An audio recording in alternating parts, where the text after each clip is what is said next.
et bienvenue dans Aquarun, votre nouveau magazine de la mer. Pour notre premier numéro, nous vous proposons une enquête aquatique sur un événement qui a marqué la Réunion tout entière, le phénomène requin. Pourquoi ces attaques soudaines en 2011? Mais que se passe-t-il sous les eaux de la côte ouest de l'île? Sommes-nous toujours en sécurité? Nous essaierons de répondre à toutes ces questions au cours de notre enquête. Mais tout d'abord, découvrons avec Claude, ce jeune professeur de surf, comment il a vécu cette succession d'événements. Les côtes de l'ouest de la Réunion sont le paradis des surfeurs.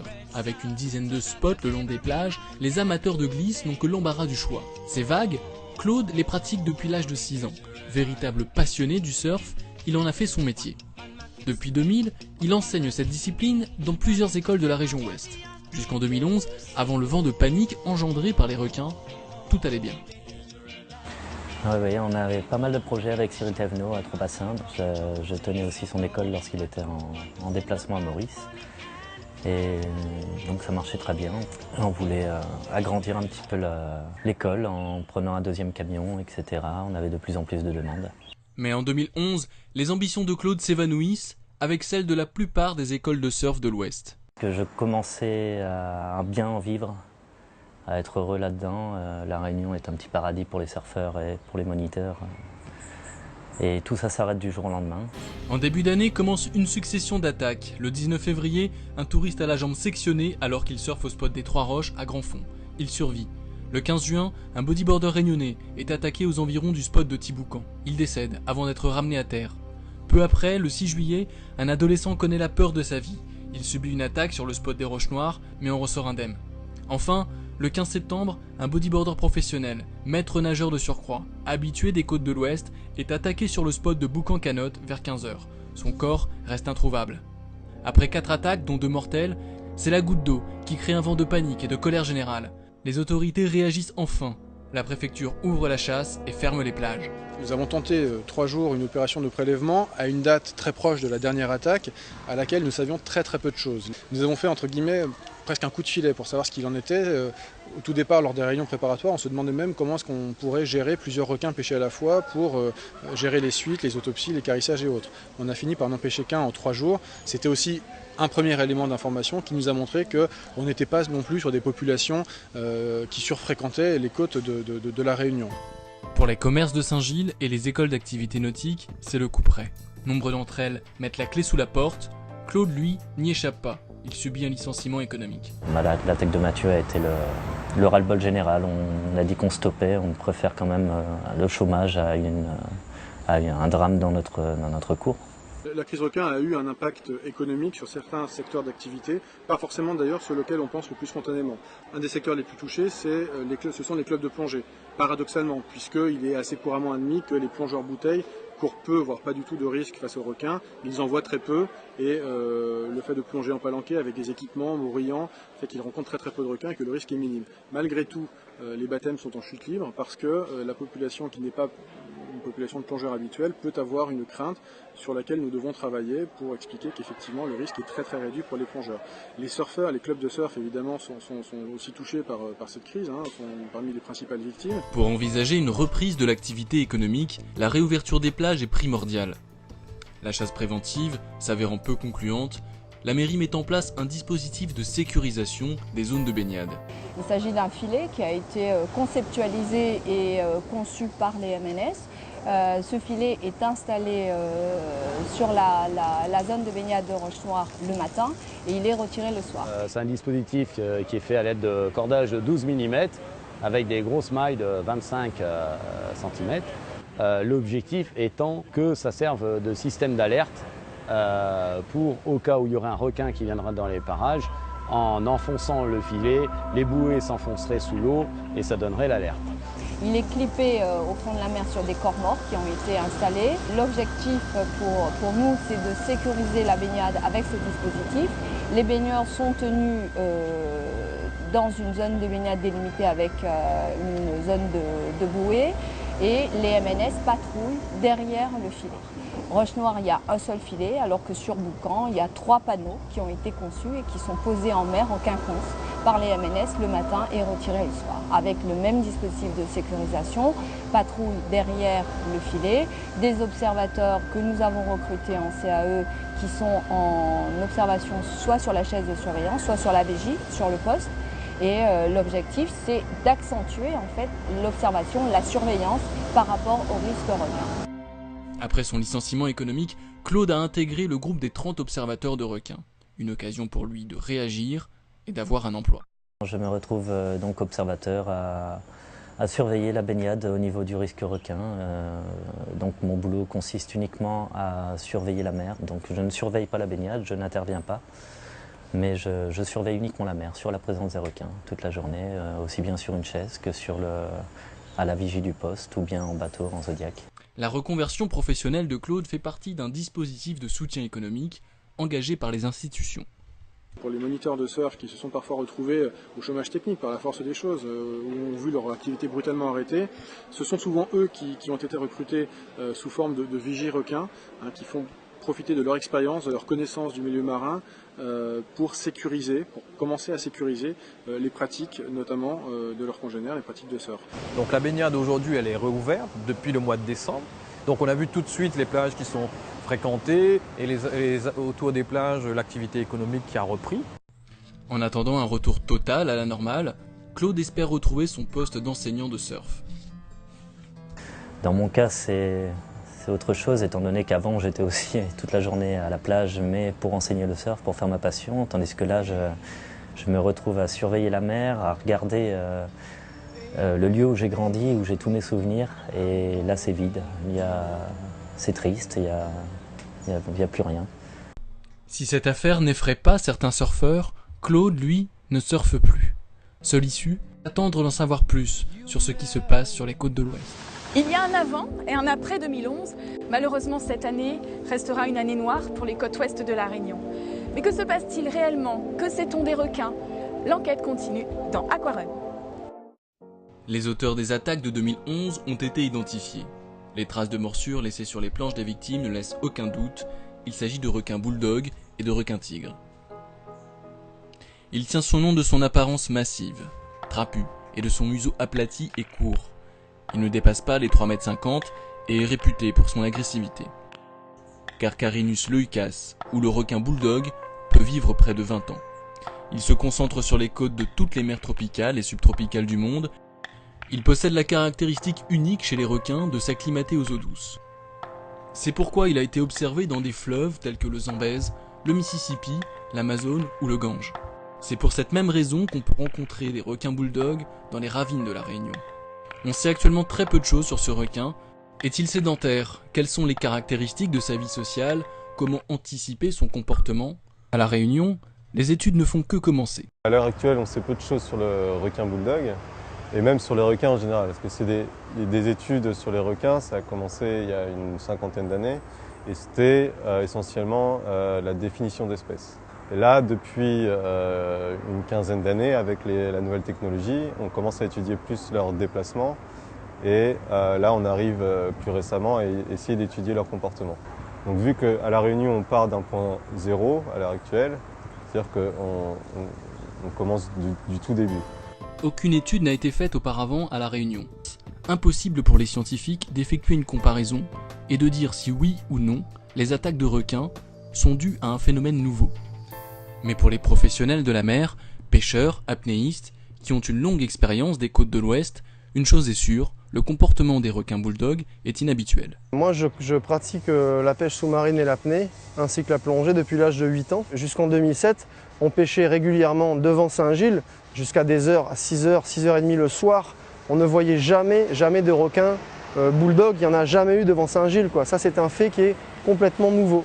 C'est pas tellement le nombre de requins, c'est plutôt leur agressivité et leur concentration. Moi, je suis là depuis 1964, donc ça fait plus de 45 ans. J'en ai toujours vu un peu partout dans l'île, qui souvent venaient quand on tirait un poisson, etc. Il y a eu des alertes et même des accidents, en moyenne un par an. Mais là, la fréquence et surtout la concentration est tout à fait, à mon sens, c'est anormal. Pour apporter une validation ou une affirmation scientifique à ces observations, l'État a mobilisé les chercheurs de l'IRD, C'est avec l'association Squalidé qu'une opération de marquage de requins a démarré. Objectif, observer le comportement des requins dans la zone ouest. Donc il y a eu au départ une étude préliminaire qui a été effectuée par Squalidé sous convention avec la DEAL et la préfecture pour essayer de marquer des requins dans les zones d'à risque, des zones de plage ouverte entre le port de Saint-Gilles et le Cap Laoussé. Donc on a fait des marquages de 13 requins, 5 requins bulldog et 8 requins tigres. Et on a déployé des stations d'écoute pour que ces stations d'écoute dans cette zone-là puissent récupérer les émissions de ces marques acoustiques et savoir un petit peu quel est le type de comportement, quels sont les temps de présence de ces 13 requins dans cette zone-là. Le premier marquage de requins a été réalisé par des apnéistes professionnels. Fred Buil, plongeur de renommée mondiale, a collaboré avec Guy Gazot, qui a une longue expérience des fonds marins des côtes de Saint-Gilles. Il retourne régulièrement sous l'eau pour renouveler l'exploit. J'engage ça là-dedans. Voilà, et ça tient avec un élastique, tout simplement. Et bon, on va chauffer un petit peu là.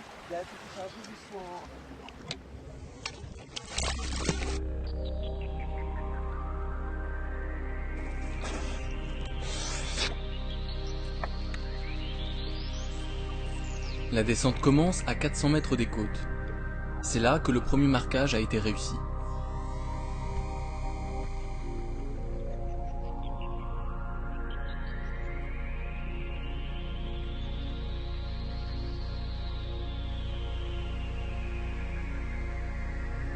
D'abord, il faut attirer le squale. Rien de tel qu'un poisson fléché pour la pâtée. C'est un plat très apprécié par le requin bulldog. L'appât est prêt. Maintenant, il faut attendre.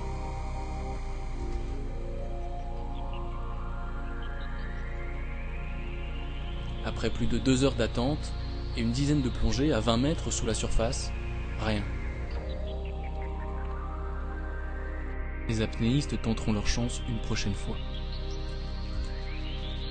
Marquer les requins n'est pas une mince affaire. D'abord, il faut le trouver. Pour leur premier marquage, les chercheurs sont sortis de nuit. Quelle taille, hein, tu dirais? Ouais, je sais pas, on l'a pas vu, hein, mais moi je pense 2 mètres. Après quelques heures, un requin bulldog mord à l'hameçon. Il fatigue. Il faut maintenant le hisser le long de la coque.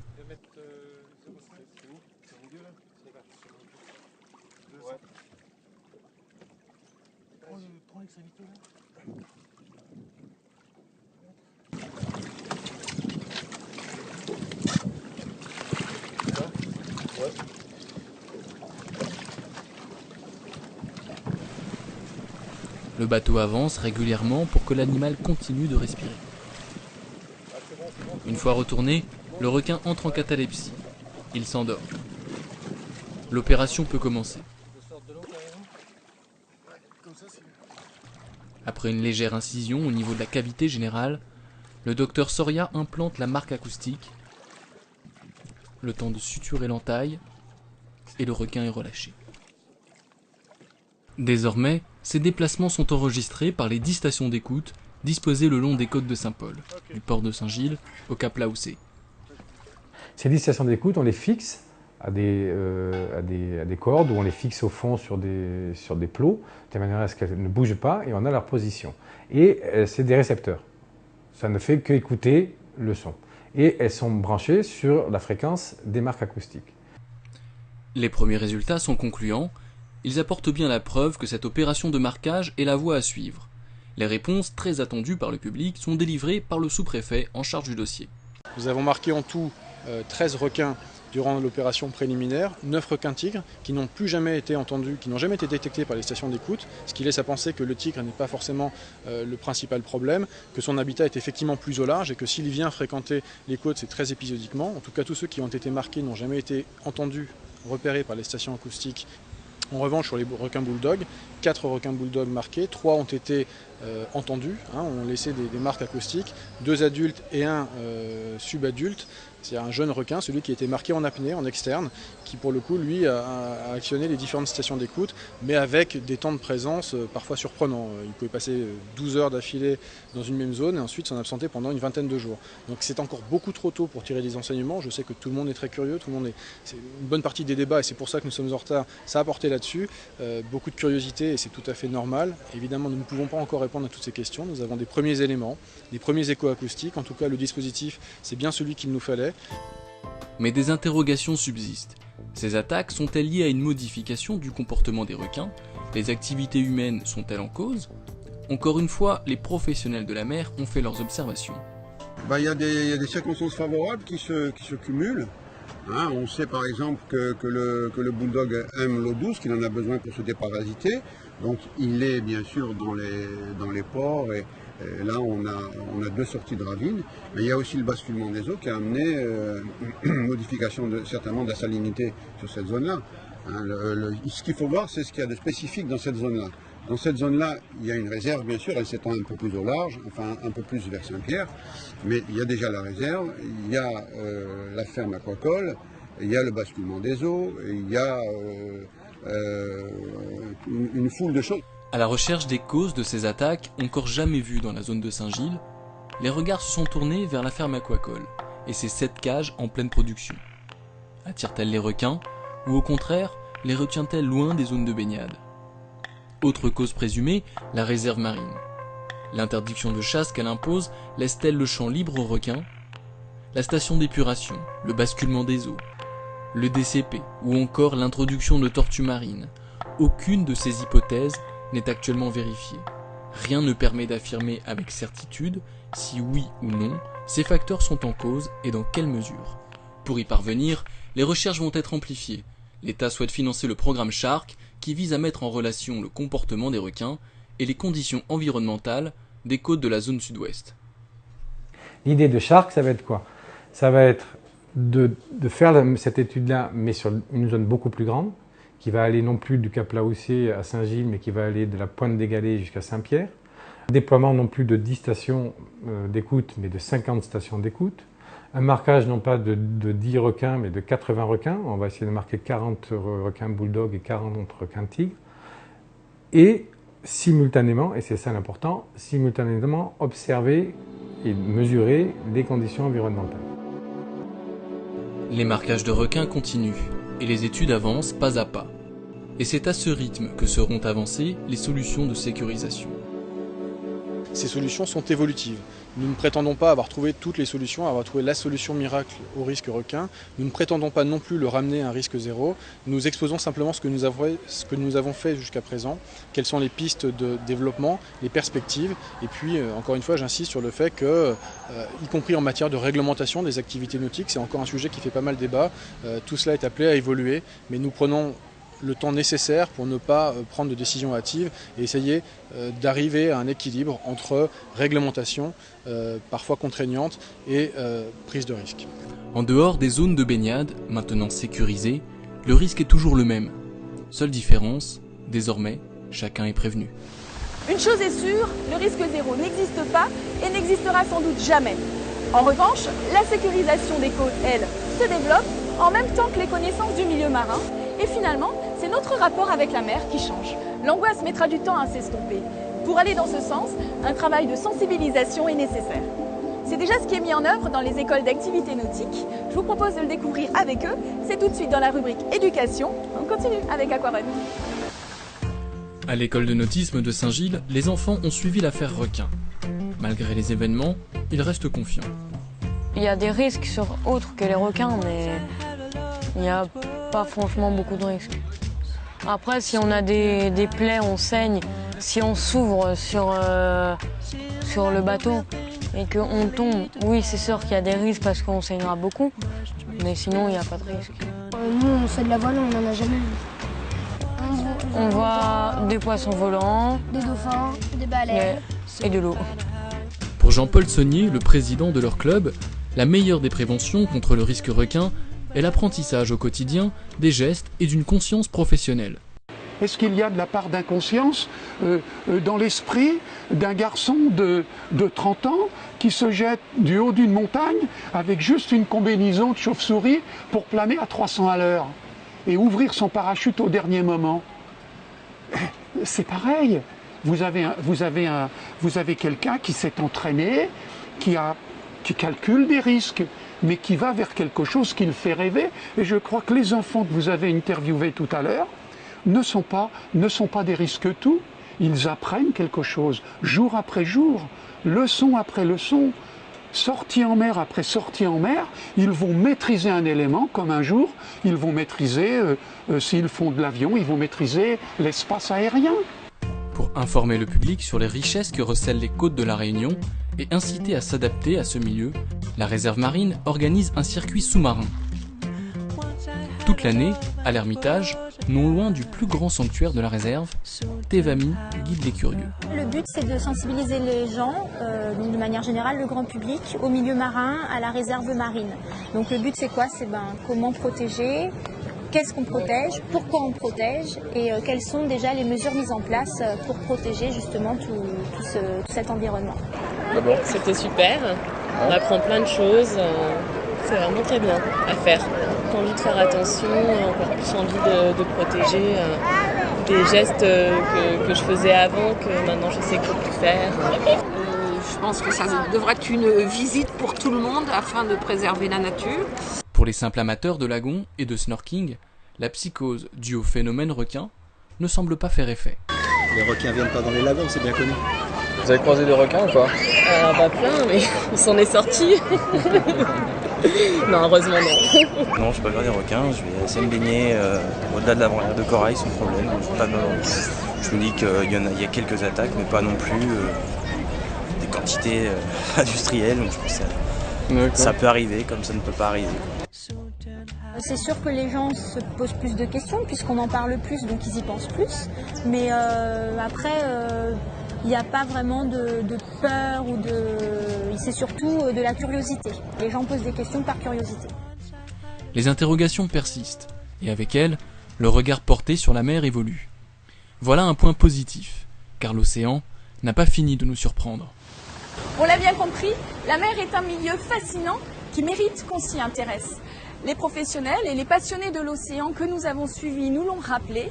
Mieux connaître ce milieu signifie mieux vivre avec lui et le respecter davantage. Ici à La Réunion, la mer nous entoure. La connaître, c'est peut-être changer notre regard. Avec Aquarun, je vous invite à nous suivre tout au long de l'année dans cette découverte des fonds marins et des côtes de notre île. Je vous donne rendez-vous le mois prochain pour une nouvelle enquête aquatique. Excellente soirée à tous et à très bientôt dans Aquarun.